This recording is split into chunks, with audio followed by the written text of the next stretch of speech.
रोली की शादी उसके माँ बाप एक आलसी लड़के से करा देते हैं। चलो, रोली की शादी हुई और हमने गंगा नहाई। और क्या, बेटियां तो होती ही हैं बोझ। हाँ, पर अब क्या चिंता, उतार तो दिया बोझ तुमने, अब वो लोग समझे। ससुराल में रोली का पति कहता है, देखो, मैं कोई काम नहीं करता, ये बात तुम्हारे मम्मी पापा को बता दी थी मैंने। अब जो किराया आता है दुकान का, उसी से घर का गुजारा करना है। कभी भूल से भी कोशिश ना करना किसी चीज की डिमांड की।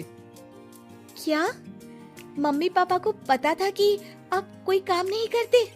और क्या, बड़ा अच्छे से पता था। उन लोगों को तो तुम बोझ लगती थी, बोल रहे थे कि बस शादी कर लो और कोई मतलब नहीं है। रोली को ये सुनकर बहुत गुस्सा आता है, लेकिन करती भी तो क्या, क्योंकि वो जानती थी कि उसके माता पिता ऐसे ही हैं। जैसे तैसे रोली दिन काट रही थी। रोली को एक प्यारी सी बेटी होती है। धीरे धीरे वो बड़ी होती है और उसके साथ उसकी जरूरतें भी बढ़ती जाती है। सुनिए जी, अब तो सिमी बड़ी हो रही है, उसका स्कूल में दाखिला कराना है। मैंने अब तक तो जैसे तैसे समय काट लिया, लेकिन मैं बच्ची की परवरिश में कोई कमी नहीं रखूंगी। अरे क्या है यार, अब तो लगता है कोई ना कोई काम ढूंढना ही पड़ेगा। अब पति रोज काम की तलाश में जाता और बिना किसी काम के वापस आ जाता। रोली समझ जाती है कि पति के अंदर अब काम करने की क्षमता नहीं है। वो बेटी को उच्च शिक्षा देने के लिए कुछ करना चाहती थी, लेकिन करती तो क्या करती। एक दिन रोली की सहेली कहती है, रोली, मेरी कोई औलाद नहीं है। अगर तू मेरी औलाद को जन्म दे तो मैं तुझे तेरे मुंह मांगे पैसे दूंगी। अरे, तेरी औलाद को मैं कैसे जन्म दे सकती हूँ? सरोगेसी से बच्चा मेरा और वैभव का ही होगा, लेकिन कोख तेरी होगी। ये संभव है रोली। रोली कुछ सोचकर कहती है, मुझे मंजूर है, लेकिन मैं इसका 2 लाख रुपया लूंगी। अरे कोई बात नहीं, मुझे मंजूर है। रोली खुश हो जाती है कि एक बच्चा पैदा करने का उसे 2 लाख रुपया मिलेगा। वो घर आकर पति को बताती है, वो भी खुश हो जाता है।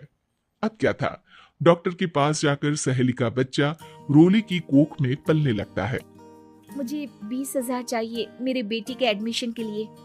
हाँ हाँ ठीक है, मैं उसके एडमिशन से लेकर सारे खर्चे उसके अकाउंट में डाल रही हूँ। रोली की बेटी का एडमिशन हो जाता है। रोली को लगता है कि वो अब सब कुछ ठीक कर देगी। दिन और महीने आगे बढ़ते हैं। अब एक दिन, एक बात कहूँ जी, काश इस बच्चे को मैं रख पाती। मैं अब इससे काफी जुड़ गई हूँ।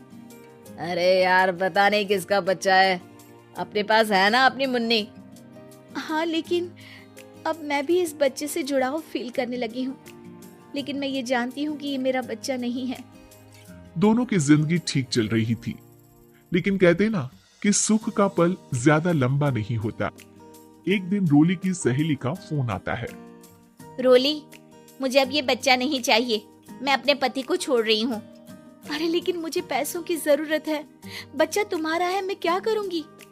सहेली बिना कुछ बोले फोन काट देती है, फोन स्विच ऑफ कर देती है।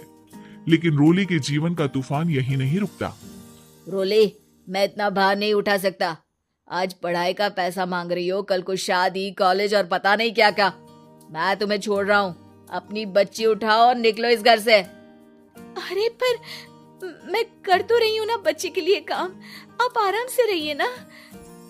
क्या काम कर रही हो, देख रहा हूँ मैं। ये छोटा शहर है, यहाँ लोगों को बात बनाते वक्त नहीं लगता। तो मैं क्या करूँ? ज्यादा पढ़ी लिखी नहीं हूँ, कैसे घर के खर्चे चलाऊं? और आप तो काम करना ही नहीं चाहते। हाँ, ना चाहता हूँ और ना ही करूँगा। रोली को पति की बात पर काफी गुस्सा आ जाता है। ठीक है, अगर मेरे जीवन में संघर्ष ही लिखा है तो वही सही। इस वक्त पति होने के नाते आपको मेरा साथ देना चाहिए था, लेकिन नहीं, आपने तो इस हाल में मुझे घर से बाहर निकालने की बात कह डाली। देखो, ये सारी फालतू की बातों के लिए वक्त नहीं है मेरे पास। रोली, जिसकी कोख में किसी और का बच्चा था और साथ छोटी सी बेटी, पति का घर छोड़कर रास्ते पर आ जाती है। रोली के पास मायके के सिवा दूसरा कोई रास्ता नहीं होता। अरे रोली कैसी है? कितने दिनों के लिए आई है? हमेशा के लिए माँ। वो माँ को सारी बात बता देती है। ओए लड़की, इतनी हिम्मत का काम कर लिया। अरे ना ना, यहाँ कोई जगह नहीं है। तुम तो अपना बोरिया बिस्तर उठाओ और निकलो यहाँ से। रोली के पास अब मायके का रास्ता भी नहीं बचता। वो चुपचाप बच्ची को लेकर जा रही थी कि उसे दर्द होता है और वो डॉक्टर के पास चली जाती है और फिर वहां वो एक प्यारे से बेटे को जन्म देती है। कितना प्यारा है। कितने अभागे हैं इसके माँ बाप जो इसके पैदा होने पर भी नहीं है। तभी वहां डॉक्टर आ जाती है। रोली, बच्चे के पिता तुमसे मिलना चाहते हैं।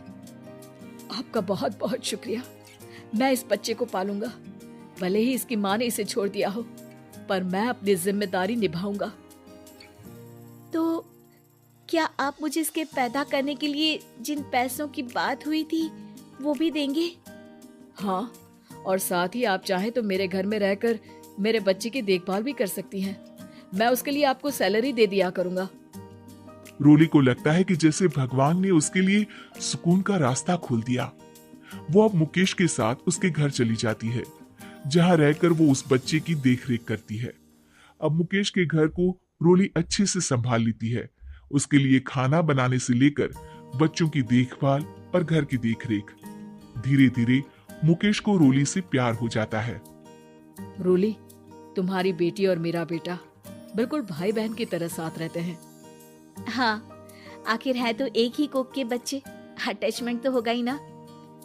रोली, तुमने घर और मुझे दोनों को संभाल लिया। ये तो मेरा काम है। आपने भी तो मुझे छत दी जिससे मैं अपनी बेटी की पढ़ाई और भविष्य के लिए पैसे जोड़ सकूं। अब रोली, क्या तुम मुझसे शादी करोगी? अब मैं जानता हूँ तुम्हारी भी शादी कुछ खास अच्छी नहीं रही। रोली को मुकेश की बात ठीक लगती है। वो उसे हाँ बोलने की सोच ही रही होती है कि उसके पहले पति का फोन आ जाता है। रोली, मैं बहुत परेशान हूँ। मेरा एक्सीडेंट हो गया है। मैं चाहता हूँ तुम वापस आ जाओ। रोली को पुराने पति की चिंता होने लगती है। वो सोचती है कि वो क्या कर रही थी। हाँ ठीक है, मैं आ रही हूँ।